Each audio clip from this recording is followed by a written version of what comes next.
Hi everyone, I'm Michael Barker from M Barker Films, and today I am testing out the Campark ACT74 action camera. I bought this camera last week off of eBay, £28, just to check what it's like underwater, see if it films okay, does it damage. I eventually want to get a GoPro at some point, but this will do just now.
So that's me tested it in the water.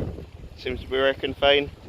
Not too bad for just under £30, but definitely getting a GoPro because it'd be a lot better because they're waterproof, they don't need a case.